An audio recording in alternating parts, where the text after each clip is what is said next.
participate in week 11, and we will see them return. I think next week there's going to be even few, if not any, bye teams. There might be a few, as like week 12, 13, and 14, basically every team is participating. But let's begin with Conference USA like we usually do. A bit ugly, kind of understandable, because we didn't go with the new boys. They proved us wrong. And then on top of that, we have a nice first win of the season there in Corvallis to talk about. But between Missouri State and Liberty, Missouri State beats the Flames 21-17. Very close affair. Didn't think Missouri State had it in them to beat Liberty, who has been kind of the standard bearer of the conference the last couple of seasons.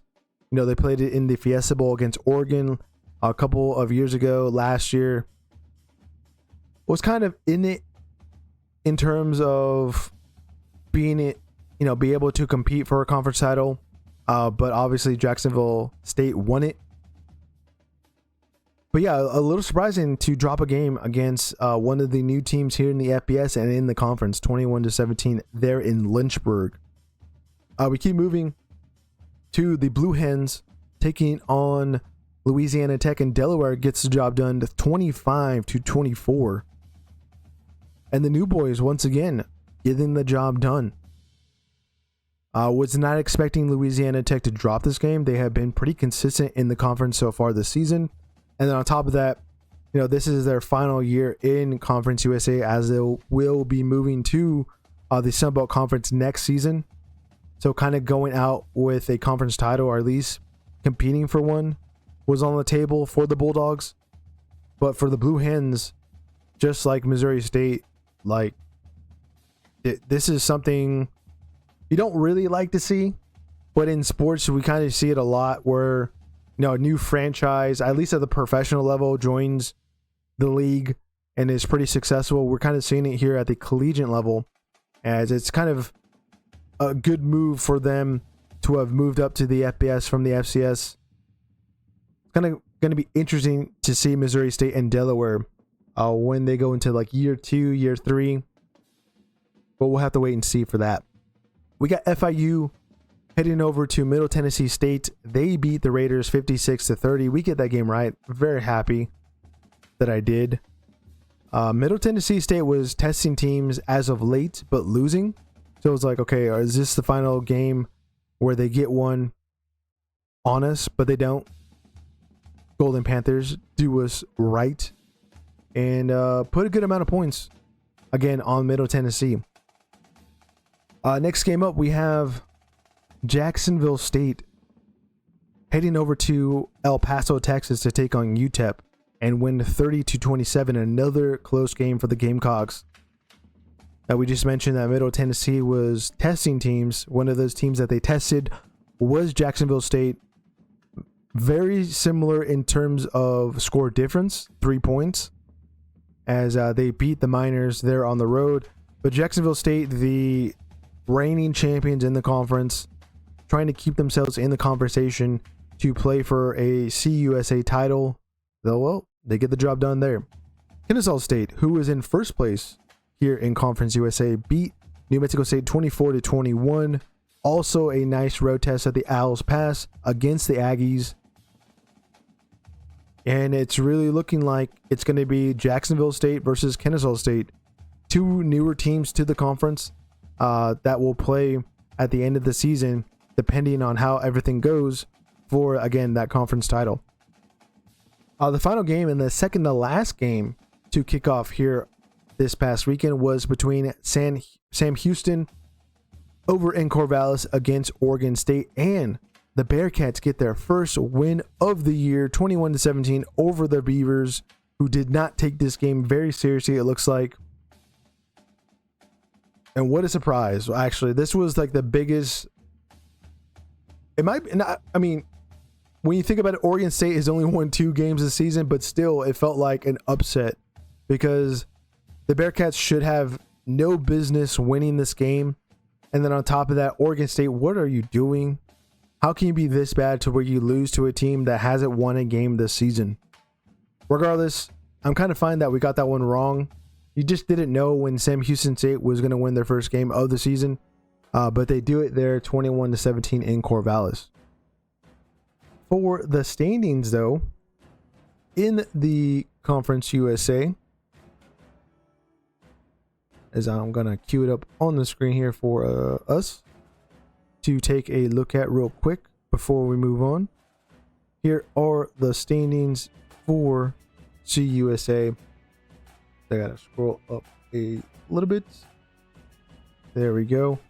Kennesaw State and Jacksonville State undefeated in conference so far this season, which is kind of something we didn't expect, and then also something that we did expect. Obviously, the Gamecocks won the conference last year. Still in the conversation, Western Kentucky, Missouri State, as they only have one loss to their record. Basically, after this weekend, Liberty will be out if one of those teams ahead of them don't drop a game, as they'll need to have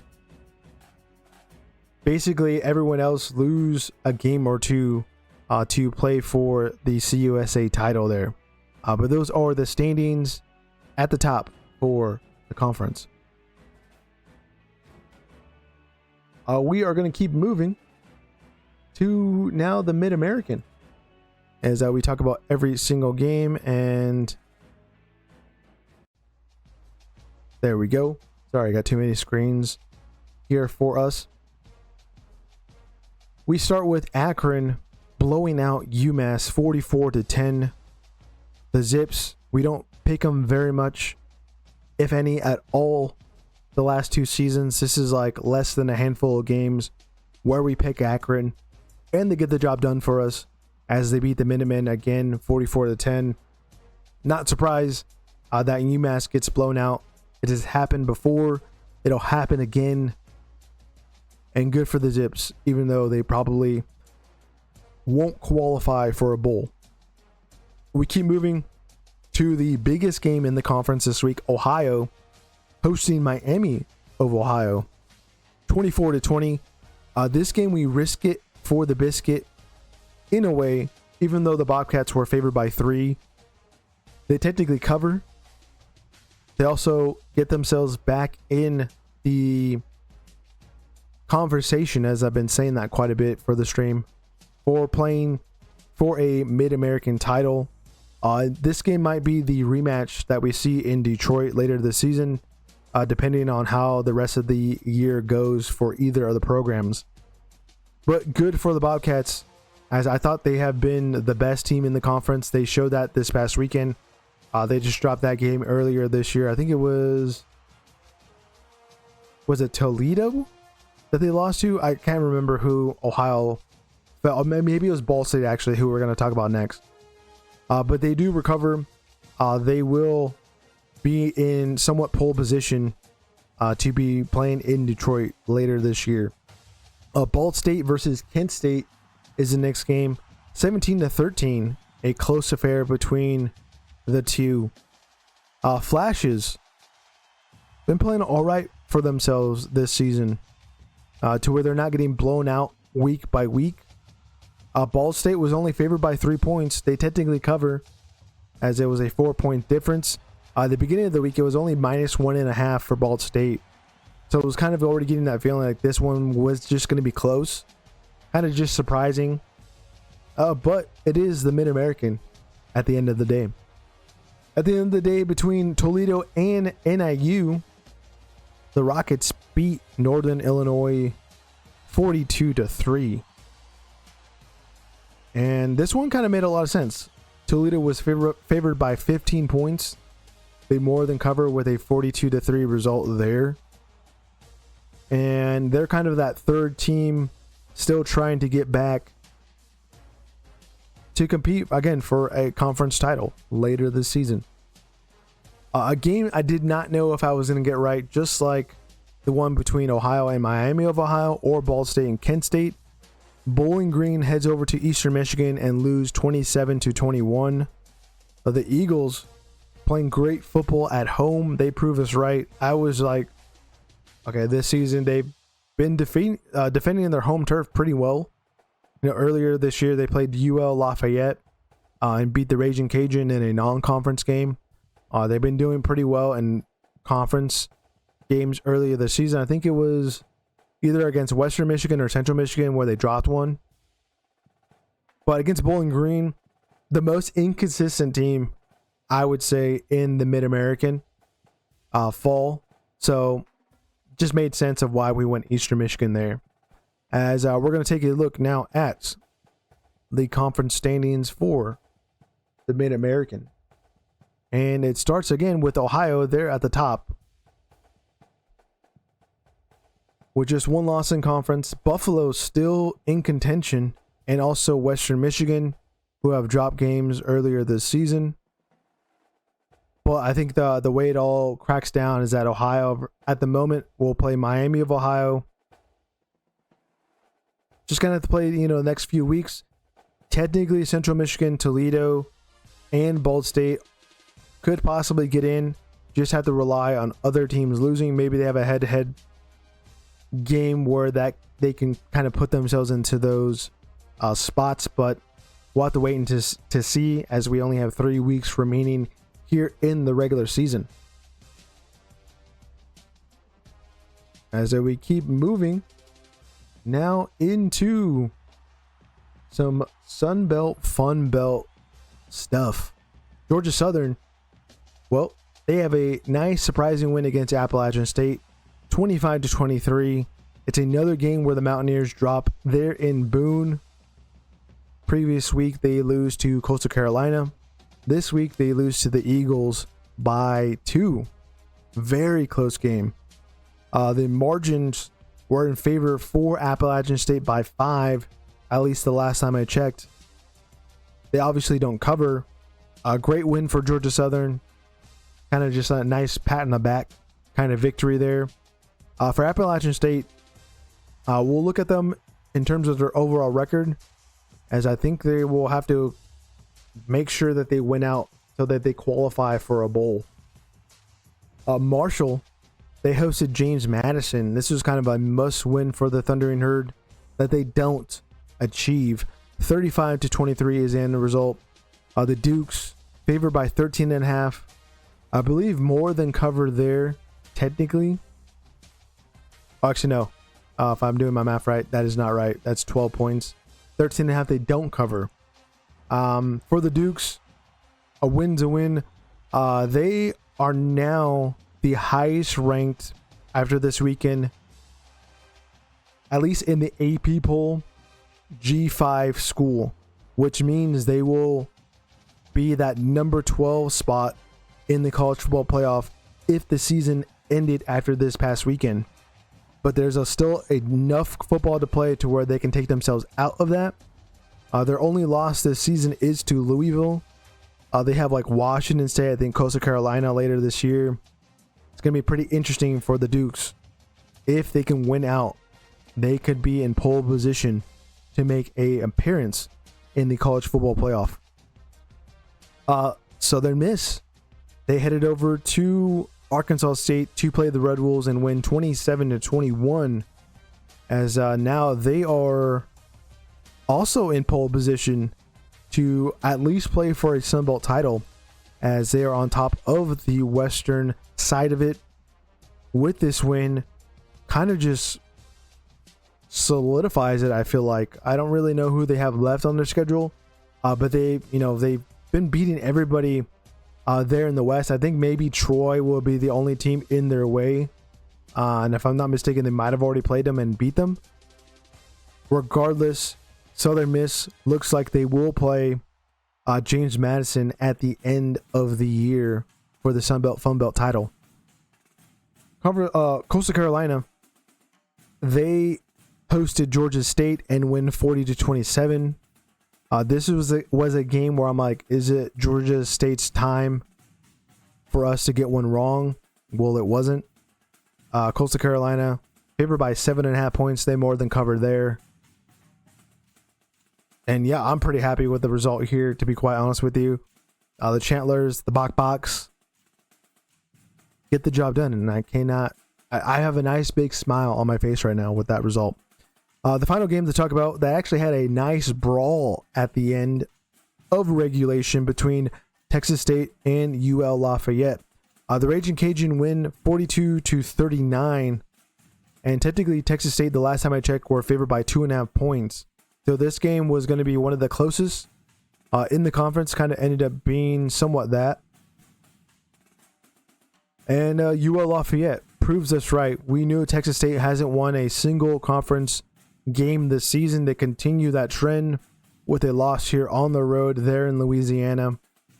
And the Raging Cajun still kind of in the conversation. I think they need to rely on Southern Miss losing a couple games if they want to play for a conference title, but that most likely won't happen.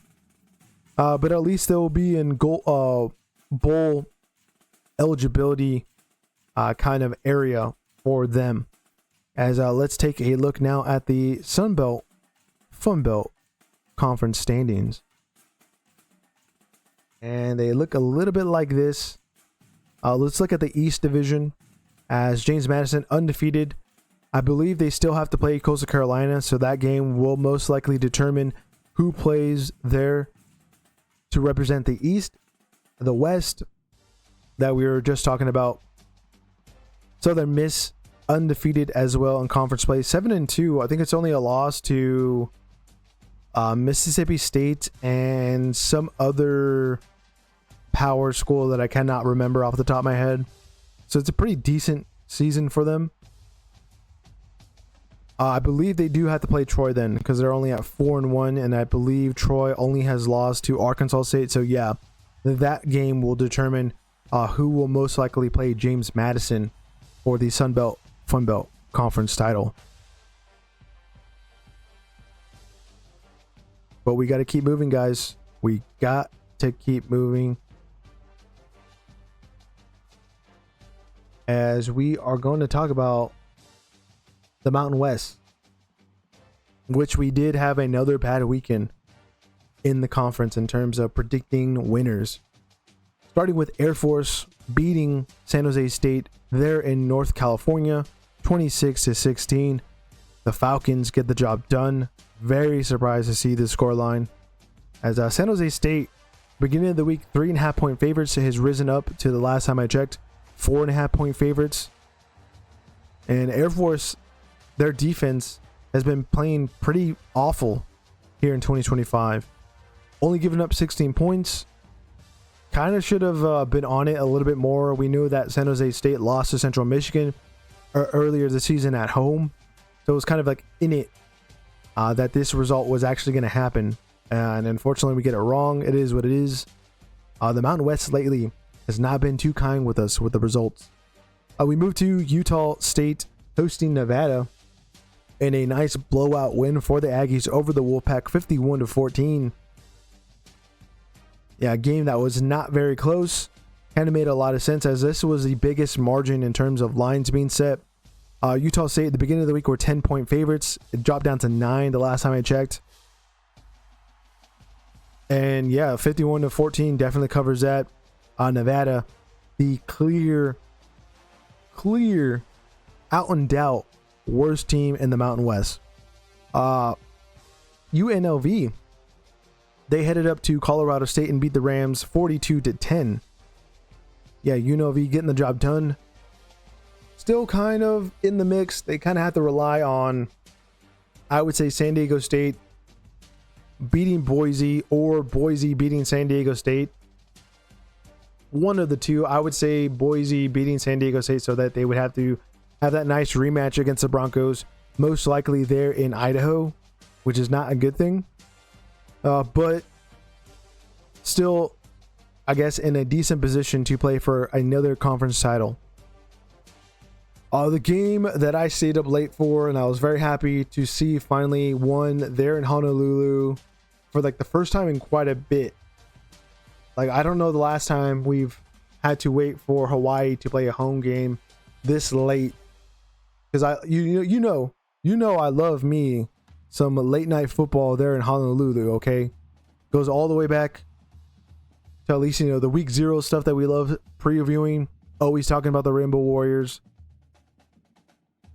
But to this game, I was quite surprised to see the end result. I was watching it as it was happening live, and boy, did San Diego State stink up their chances to play for a conference title, and then on top of that, lose 38-6. It was nothing but Hawaii's defense scoring points and sending up their offense.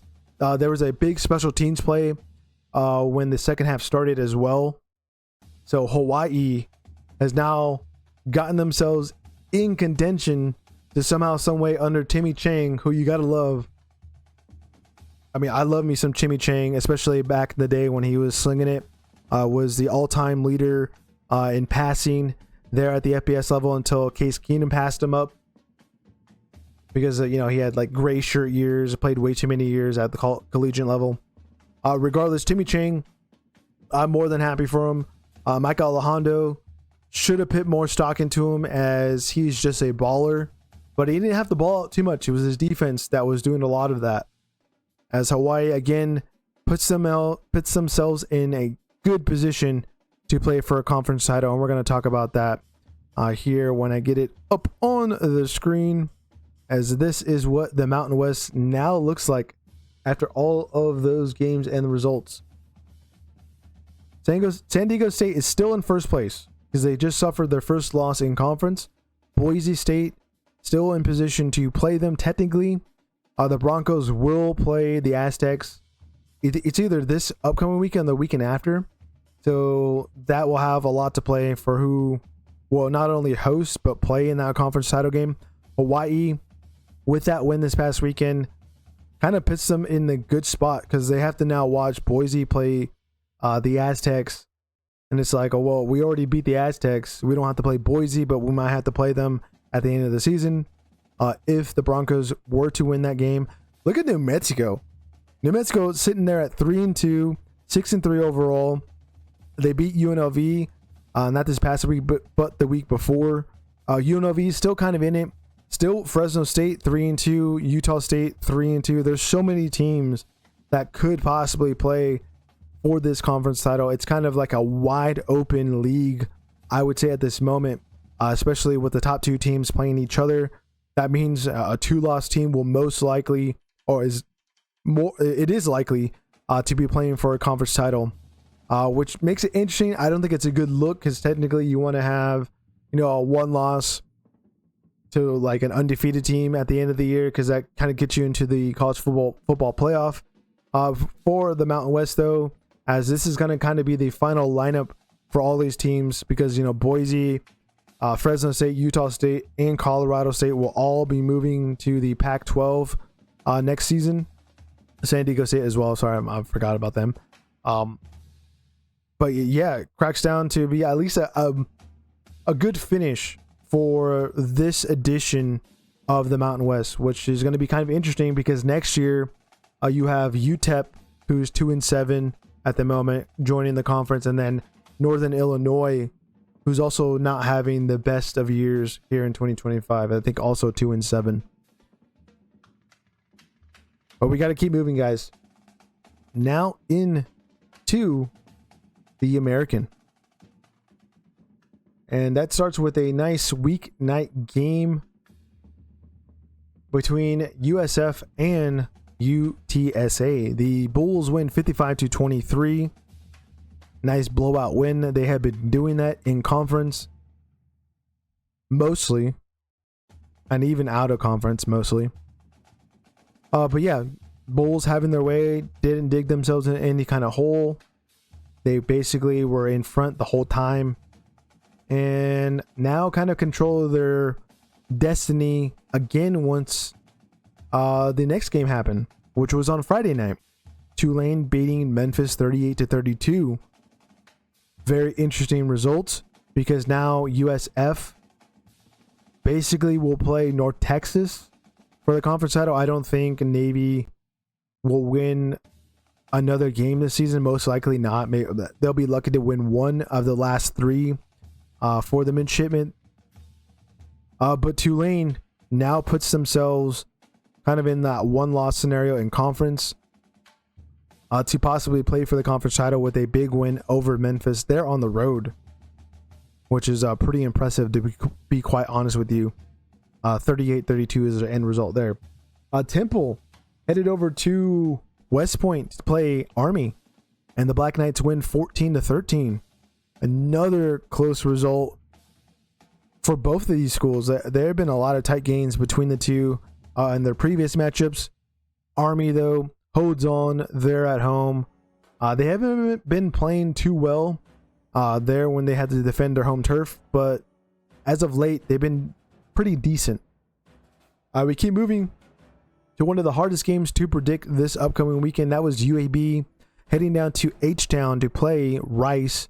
24-17 is the end result. Owls getting a win over the Blaze. And again, one of the hardest games to kind of pick a winner in. Rice was only favored by 2.5 points. They more than covered there. But that line being set was kind of like, oh man, like who is actually going to win? You know, UAB, since that win against Memphis where they fired their coach the week before, Trent Dilford, has been just kind of themselves. But at least they're not getting completely blown out, which is kind of a positive. But there is obviously some negatives when you lose some when you lose that many games since then. We keep moving to a blowout. 48-22 is the end result between East Carolina and Charlotte. The Pirates were favored by 28.5 points. They do not cover that line, at least the last time I checked, between the 49ers and Pirates. But East Carolina, they continue to win. They are still technically in that conversation somehow, some way. You know, they have been pretty solid in conference. Non-conference, you know, they dropped some games for sure. But in conference, they have been, you know, doing the job. I don't think they have anyone crazy here at the end of the season as a role. Take a look at the conference standings. But yeah, they have been only, one loss so far in the American.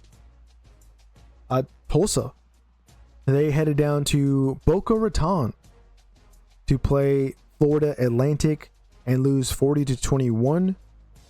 Similar kind of to Rice and UAB, but not severe in terms of like who to pick. FAU was only favored by 3 points, and that was dropping from 3.5 from the beginning of the week. So it was like, okay, man, this game might be close, guys. But it ended up not being that way. Tulsa's pretty bad. They lost to New Mexico State. That was kind of an indicator of like, okay, we cannot pick Tulsa in this one, even though they beat Oklahoma State earlier this season in Stillwater. But Oklahoma State's so bad. But yeah, Florida Atlantic gets the job done for us there. The final game to talk about in the American, Navy headed down to South Bend, Indiana, and lose to Notre Dame 49-10. The spread for this one was 26.5 points for the Fighting Irish. Definitely warranted that. When you got the more bad news that your starting quarterback was going to be out for this one, it's like, yeah, there's no way Navy was going to be winning this one. It was going to be basically impossible.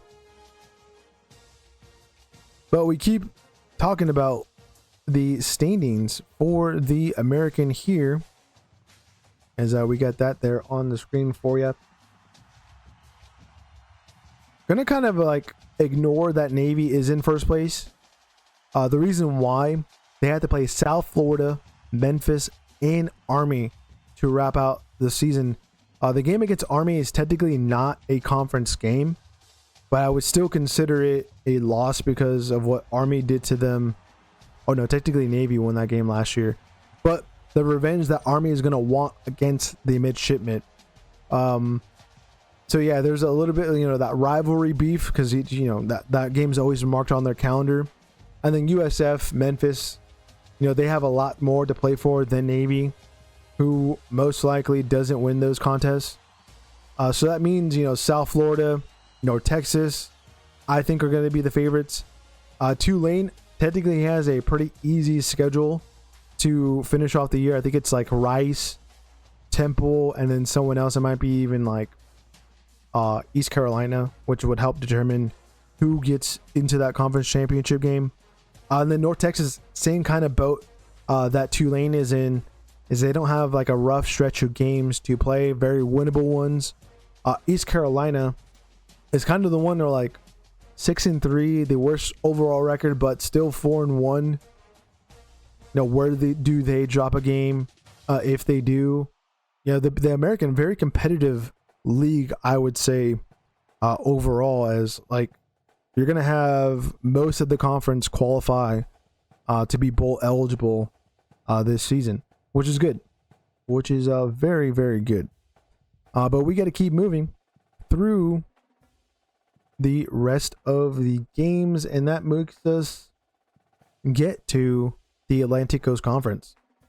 Pretty rough, I would say. We got most of them wrong technically, but when you look at it, it's like who's picking UConn over Duke, who's picking Virginia, ranked Virginia over Wake Forest, who's picking ranked Louisville over Cal.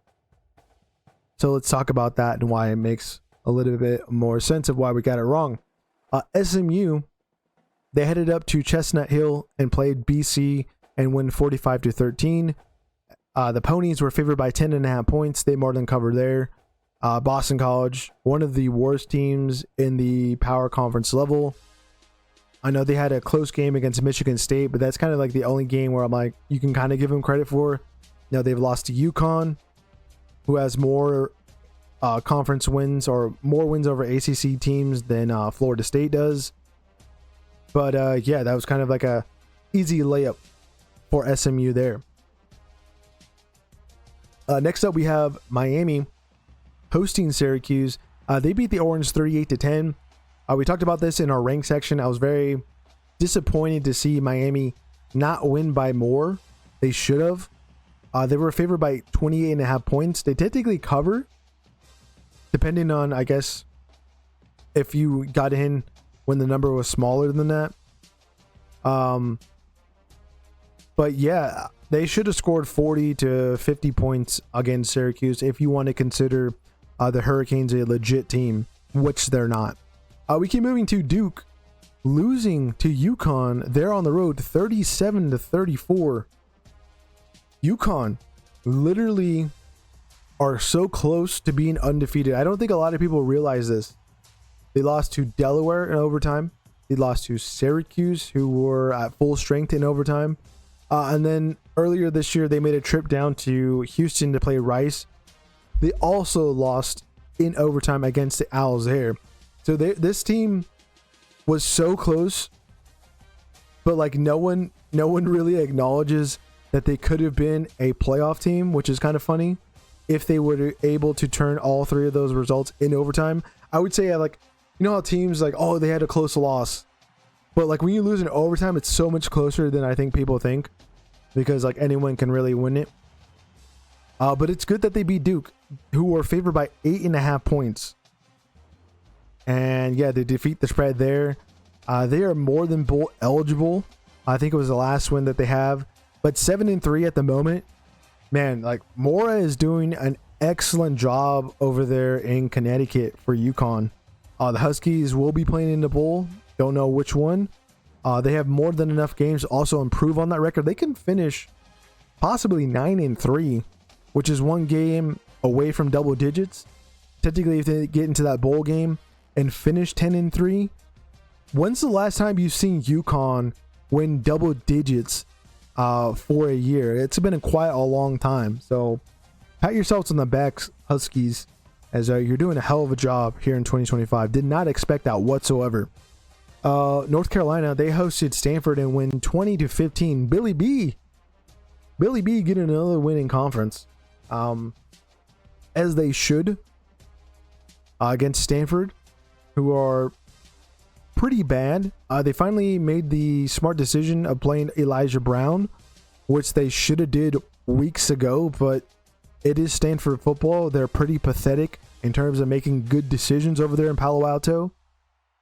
But for the Tar Heels, they were basically the clear leaders in this one throughout. I watched a little bit, mostly the tail end of it. I think it was on like the CW, which I was like, oh, this game's pretty close. I'm going to put this on for a little bit. And I was like, oh, okay. Yeah, I see why. North Carolina was only favored by 7.5 points. So Yeah, it was going to be a close one. I think that line should have been a lot smaller, but it's kind of the reason why the Tar Heels technically did not cover.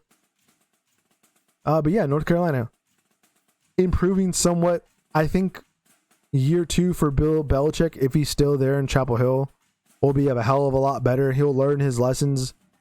If anyone knows how to learn from their mistakes, I would say it's him.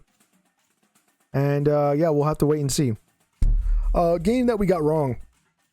I think a lot of people got wrong. Not only this one, but the next one that we're going to talk about. Wake Forest getting a massive upset there in Charlottesville against Virginia 16-9, as the Cavaliers were favored by 6.5 points. Obviously, they don't cover. They don't even score double digits against Wake Forest, which a lot of teams did. I think actually Wake Forest played Kennesaw State earlier this season, and I think Kennesaw State scored like 10-13 against the Demon Deacons. So very interesting to go back to see what happened in this game. Virginia has a pretty solid running game. That's why they beat Florida State earlier this season. That's why they beat Louisville earlier this season. And yeah, another blip that we see an ACC team fall on their face, flat on their face. As the next one we're going to talk about, Cal heads over to Kentucky and beat Louisville 29-26. They're on the road. If you look at the margins and how all the lines are set, this is technically the upset of the week, because the Cardinals were favored by 20.5 points. I'm going to repeat that. 20.5 points against Cal, and they did not get the job done. They had to go to overtime to lose to the Berkeley Bears, who they shouldn't have lost to. Louisville, especially with the result there in Charlottesville, would have been the favorites to get in the college football playoff if they were able to turn this result the other way. And what I mean by in their favor. But they didn't. This is like another one. I'm like, I have to go back and see the highlights. Like, how the hell did Louisville lose to Cal? For real. Cal played Virginia Tech, were beating the Hokies going into halftime by multiple possessions and then fall apart. It's like, where did Jeff Brom go wrong? Who doesn't lose very many conference games? Jeff Brom at the moment has more conference wins than Jim Norvell, or Mike Norvell, sorry. Mario Cristobal, Dabo Sweeney in like the last 5 seasons, if I'm not mistaken, which is impressive. And to drop a game against the Berkeley Bears, this is just no excuses.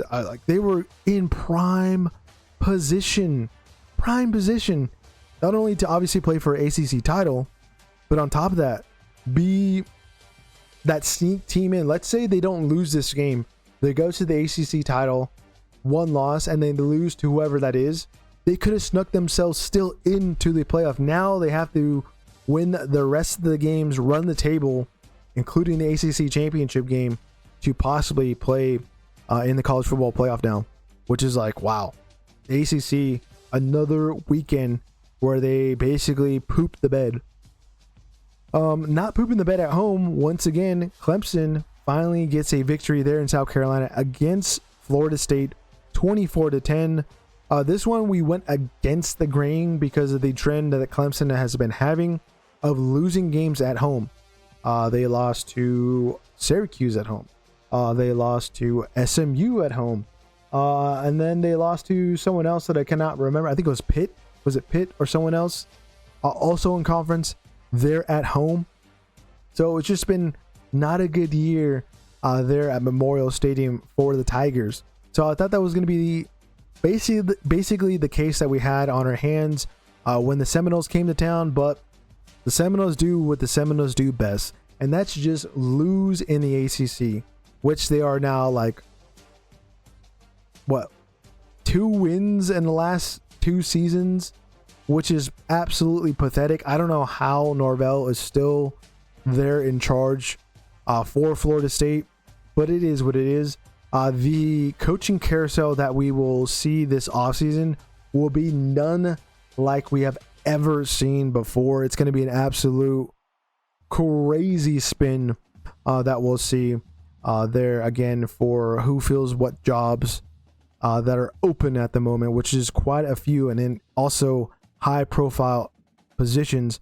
And we might see some more high profile positions, just like we see there in Tallahassee, open up at the end of the season. But before we move on, we got to talk about the standings for the Atlantic Coast Conference, which look a bit like this. In first place, and have gotten lucky because of the results that have occurred, Georgia Tech, which is not good because they still got to play Georgia, who they most likely lose to. Like, the ACC is so bad this year. Virginia, who lose their first conference game of the year. Technically, they lost to an ACC team school, but that was North Carolina State. Non-conference game. Don't want to get too much into that. Pitt, who will be hosting game day for the first time in I don't know how long against Notre Dame. They're 5-1, 7-2 so far this season. Still have an outside chance. SMU, still in contention. I really like the Ponies to probably be that second team in, even with all those teams ahead of them. They have an interesting matchup against Louisville, I believe, this upcoming weekend. Duke, they play, I don't know, actually, I don't remember who Duke plays. But regardless, they just lost this past weekend to UConn. And somehow, some way, they're 4-1 in conference and 5-4 overall. That's how bad Duke is this season. And then Louisville, outside chance, and then Miami, an even outside chance, as they were supposed to be the all-powerful Hurricanes this past season, but have dropped games to SMU and Louisville. But those are the conference standings at the moment for the Atlantic Coast Conference. As we got to keep moving now into the Big 12, which begins with Houston beating UCF 30-27. This was a Friday night game. -1 line in favor for UCF, so they technically don't cover. This was one that we went against the grain, at least the last time we checked, when it was favor for the Knights, and we get it right because we knew Houston, they were going to be able to bounce back after that rough loss against West Virginia last week at home. And then UCF kind of just have not been super competitive under Frost in his return tenure there in Orlando. I would say UCF should be a lot better, not only next season, but the season after. You just got to be more patient with Frost there in charge. On top of that, Frost was in charge when they were in the American last time. So it's going to kind of be a different story as the Big 12, pretty competitive. As we talk about the biggest game now from this past weekend, Texas Tech hosting BYU. The Red Raiders win 29-7. Yeah, Tech handling business there in Lubbock, Texas. Unfortunately, we cannot really call it Tortilla Town anymore because of the stupid Big 12 rule that was implemented that you're not allowed to throw tortillas. I would say probably non-conference games there in Lubbock, Texas, we'll see the tortillas fly again, but we'll have to wait until next season, unfortunately, as we're talking about something that didn't happen on the field. Texas Tech's defense, legit. Absolutely legit. And on top of that, they were one of their key guys in that defensive line was injured in this game, and I think is out for the remainder of the season, if I'm not mistaken. Or at least maybe he will return probably when they get into the college football playoff. For BYU, on the other hand, it is what it is. You lose your first game of the season. You win out the rest of your games. You'll have a nice rematch against Tech there in Arlington for a Big 12 title, which is not, it's not the worst scenario to be in. We keep moving to Colorado, heading over to Morgantown, West Virginia to take on the Mountaineers and lose 29-23. Very close game. West Virginia, the last couple of weeks has been just improving. You beat a ranked team last week with the Houston Cougars on the road. And then you host Colorado, who is, am I not mistaken to say, the second worst team in the conference?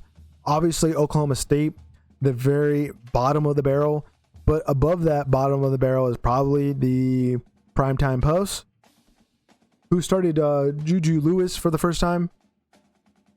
I think he had a decent outing, kept it close, did the best he could for his first start. I thought you should have started him a hell of a lot sooner. But, you know, Boulder's going to be Boulder at the moment under Coach Prime. Good for West Virginia. Basically going to try to win the rest of their games to kind of finish out the season, you know, high and going into 2026. Looking to probably be a little bit more competitive than where they were this past season. A game we unfortunately got wrong. 24-20 there in Tucson between Kansas and Arizona. Unfortunately, was going against the grain with this one. Thought Kansas could pull off the win here, even though the score line is wrong on the graphic. 24-20, Arizona won. And yeah, actually, I want to double check that. I feel like did I miss the graphic?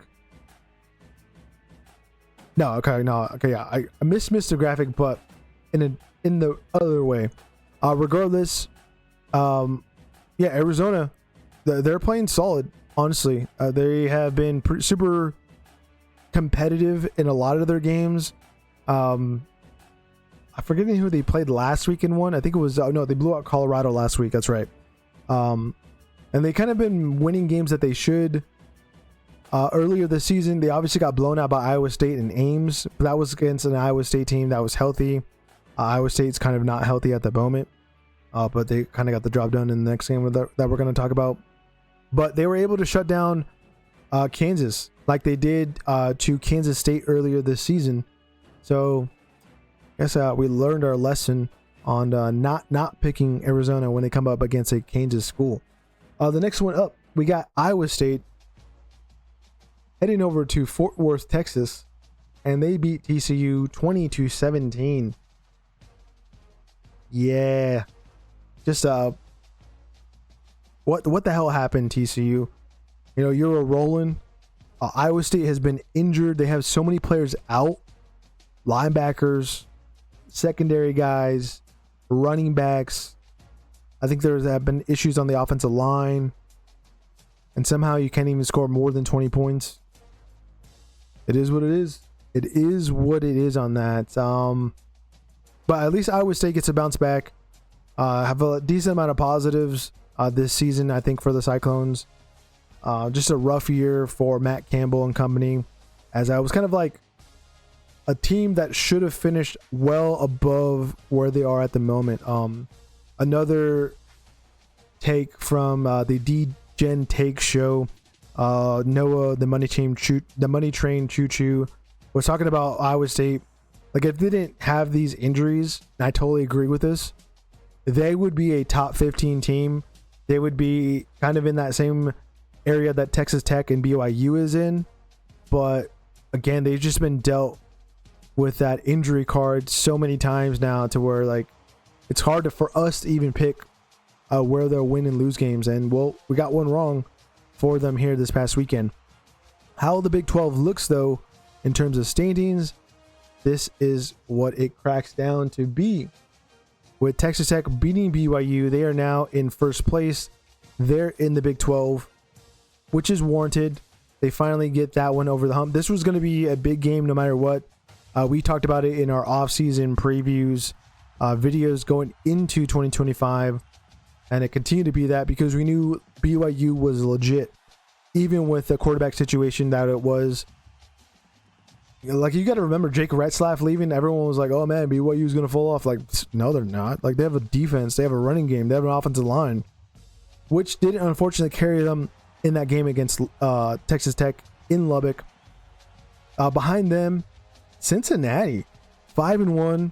Actually, we got to go back, and I have to talk about the Money Train Noah Choo Choo over there for D-Gen Takes. We were talking about the Big 12 and how, like, Cincinnati is still in contention. Houston, Utah, and Arizona State. If BYU, Texas Tech loses a game, like if Tech loses a game, Arizona State finishes and wins out, Arizona State will somehow, some way be there for a conference title game, or at least in that conversation because of the tiebreakers. They beat Tech earlier this season. That kind of gives them a leg up that no one really kind of like sees. But again, they're in a backup quarterback situation. How is that going to finish? Utah, they definitely need to win out. They had that big win against Cincinnati, which was a nice blowout. They blew out Arizona State earlier this year as well. So they kind of have a lot to play for the rest of the season, and they have to make sure that other teams lose. Obviously, BYU losing doesn't completely help them. I think that Texas Tech losing would help them out a lot more, because I think Tech has not the toughest schedule at the end of the season, but more games where they can lose. I think it's like Baylor and TCU. Those are in-state rivalry games, so it means a little bit more to their opponents to try to achieve victory versus other games. And then Houston somehow is like still in the mix with just 2 losses so far this season. But that's what the Big 12 standings look like. We'll continue to look at that as we progress through the final 3 weekends. And we move to the second to last conference to talk about, and that's in the Big 10. Northwestern heading over to sunny Southern California. Not very sunny, to be quite honest with you, as of late. It's kind of been cooling down here in SoCal. But 38-17 is the result between USC and Northwestern.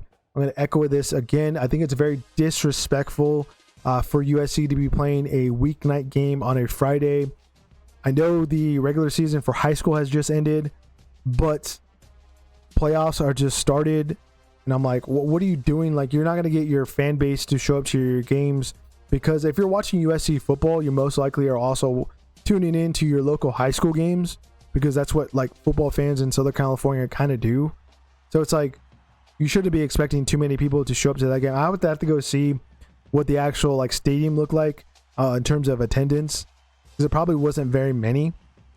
And that was kind of the reason why. It's like, well, everyone else is at a high school football game, which is cheaper, less of a hassle to travel to. It's like, who in the athletic department thought it was a good idea to have a game on a weeknight? You should have did this earlier this year, or maybe in the next couple of weeks.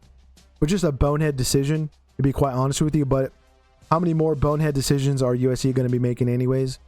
As we keep moving to Indiana beating Penn State 27-24, there in Happy Valley for the very first time. History was made this past weekend as the Hoosiers beat the Nittany Lions there on the road for the very first time. The previous 2 wins were in Bloomington in the post-Joe Paterno era.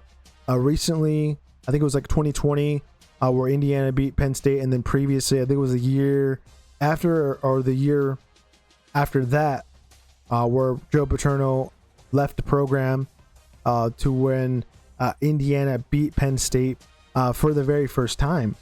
But they do it for the 3rd time under Kurt Jignetti. I think a lot of people kind of underestimating this win. I know it was a close affair. People were predicting that Indiana would win by quite a bit.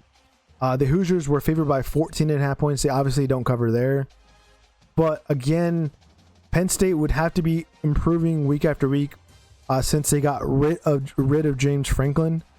So this one, it kind of didn't feel like it was going to end up being a blowout like it was predicted to be, or at least a multiple possession win for Indiana, who had a win with a game-winning drive there in the first quarter with like less than a minute left when they actually scored.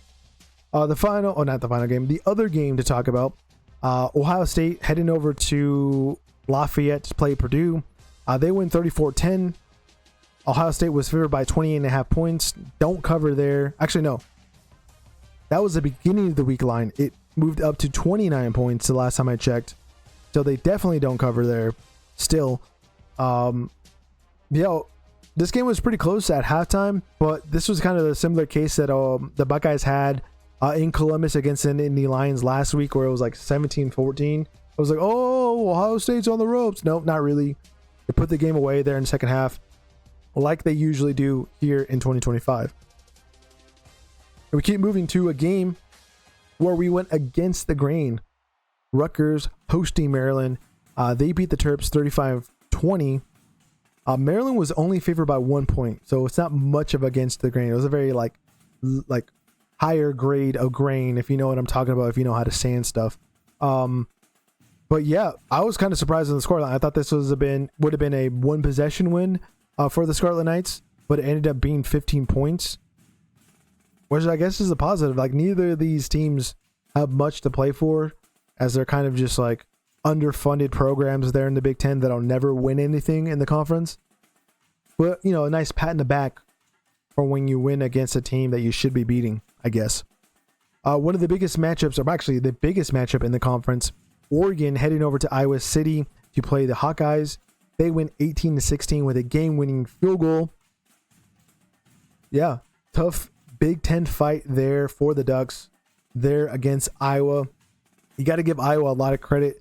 Most of their games that they have lost, actually the only 2 games that they have, 3 games now that they have lost, were all close affairs, one possession losses to Iowa State.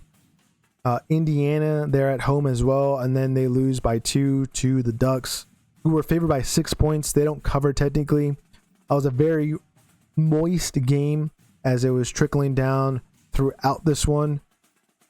But again, Oregon stays alive. The Big Ten really needs the Ducks to win the rest of their games to be a good representative in the college football playoff. You don't want USC.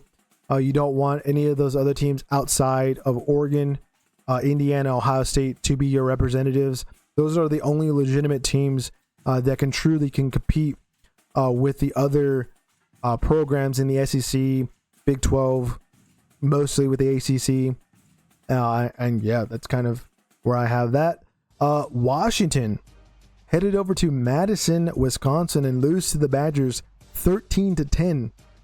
This is the reason why we did not rank UW going into week 11. I had no idea or no reason to rank Washington whatsoever. They have no legitimate win technically.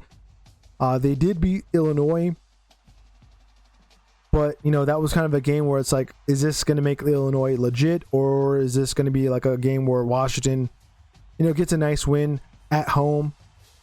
But here on the road, what a disappointment. You lose to Wisconsin, the worst team, I think, in the Big Ten. You kind of give a lifeline to Luke Fickell as well. You're also favored by 11 points. In the AP poll, you're also ranked, and you give a ranked win to Wisconsin. That's just pathetic. Absolutely pathetic. But it is what it is. We knew that Washington wasn't a legit team. This kind of proves it. And again, why we didn't rank them this past week. The final game, one of those weird ones. I think it was like the Tech BYU game, where the beginning of the week we had like BYU, and then we flipped it when we did our Wednesday show. And then when we did our pick'ems, we kind of kept our BYU pick because like just the way the numbers are jumbled, we kind of just trying to gain some ground. This one, I stayed with my pick on my pick'ems with Nebraska. But on the show, I did UCLA. So it's kind of like one of those uncommon like flip picks where I'm kind of like, I'm going to go with Nebraska with the pick'ems because it's different versus like the show pick. But for the show pick, we want UCLA. They're at home. I did not know that Nebraska's backup quarterback who filled in for Dylan Raiola, who has a season-ending injury, was Latif. And TJ Latif is from Southern California, so this game was so much bigger, and I don't think a lot of people get the context of how much bigger of a game it was, because TJ Latif comes from the Trinity League here in Southern California, and the Trinity League has Mater Dei, St. John Bosco, Santa Margarita, and Servite. And if you heard those names before, you think of the likes of Matt Leinart, Bryce Underwood, DJU, who's technically in the NFL, Josh Rosen, if you remember him, and his favorite, one of my favorite like draft moments when he talks about like 32 teams picking over him and whatnot. George Huolani, who recently graduated from Boise State, has moved on to the league with Seattle. He also comes out of St. John Bosco. There's also a plethora of players that come out from Bosco, like DeAndre Moore at Texas, the wide receiver, also out of Bosco. There's some other players. Santa Margarita, Carson Palmer, that's another great, that's a Heisman winner right there. So yeah, that's like the league that TJ Lateef comes out of, but he didn't play for any of the schools that I mentioned. He comes out of Orange Lutheran. And for me, like watching him last year at the high school level, I was like, man, this guy's pretty legit. He's going to Nebraska. Nebraska is actually recruited pretty well down in the Southern California area. Martinez was over at Corona Centennial, that's where Jake Retzlaff comes out of. Vontez Burfict, if you remember those guys, from he had a pretty prolific NFL career. And yeah, I did not know that he was the backup quarterback. And I was like, okay, so watching him in high school, I knew he was pretty legit. Just couldn't get the job done with the guys around him. Mater Dei last year probably had the greatest high school team of all time. But going into this season, it was like, okay, Dylan Raiola goes down. Didn't know he was the backup. And like the context, if you watched his post-game interview, this game meant so much to him because when you're at Orange Lutheran, like for the CAF championship game, it's played in the Rose Bowl. And in that interview, he said, like, I've never played in the Rose Bowl before. This is the first time I've ever played in the Rose Bowl. Like for him, that's like his championship game, or felt like it was at that level, because for Orange Lutheran, they were never going to be in that championship game because they're always going to lose to St. John Bosco or Mater Dei, because those are just games that they just never win. Like Santa Margarita just beat Mater Dei for the first time since like 2013. And I'm just kind of giving context of like how much, again, this game meant to TJ Lateef, who got his first start against UCLA in an area where he usually has been playing football. I think technically he's from the LA area, but played down in Orange County. So this game had just had like so much more baggage to it than like initially than I thought. And that's kind of why we got it wrong. I know I'm kind of like harping on a little bit too much about the game between Nebraska and UCLA. That kind of doesn't really mean much in general. But this is what kind of college football is all about. It's like you get a guy who has always been looking at other teams playing their championship games in the Rose Bowl. He finally gets his opportunity. He brings it up, obviously, in that interview multiple times. Like, I've never played in the Rose Bowl. I've never had a chance to play in the Rose Bowl. He gets his chance. He gets the job done. You just can't be more. I'm happy for the guy. I'm not really a Nebraska guy. I'm not really like an Orange Lutheran guy, but for him to see his journey the last couple of seasons at the high school level and then finally get his opportunity to crack one open against a team that really probably overlooked him, that should have recruited him a hell of a lot more. This is kind of like the reason why I don't respect UCLA or USC whatsoever, is like they don't recruit locally. They over recruit outside guys and then don't give the time to anyone in the local area. And this is why UCLA and USC is so bad technically. But yeah, we get it wrong. It is what it is. I'm kind of happy that I got this pick wrong technically because Nebraska and all the baggage that I just talked about right now. But yeah, that is what the Big Ten and the results look like. This is what the conference looks like at the moment. As I got to scroll up. Actually, I scrolled down a little bit. And Indiana, technically still in first place. We'll talk about them in our top 25 tomorrow. They are above Ohio State, who have probably more tougher games later this season. They got to play Michigan technically. USC 5-1 in conference. I do think they drop a game this upcoming week against Iowa, and then they'll lose the next week against Oregon, and they could possibly lose against UCLA because that game means a hell of a lot to the Bruins. Oregon, I would say, is like the number 3 team. The Big Ten needs to have them win out. Michigan hasn't played anyone. Don't know why they're ranked, but they're 5-1. And then the teams that are basically done, there's no chance whatsoever. Or it's a very slim chance. It's probably like less than 1%. Iowa, Minnesota are there with 2 losses in conference. But that's what the Big Ten looks like at the moment. Obviously, Indiana and Ohio State most likely play each other there in Indianapolis for a Big Ten title later this year.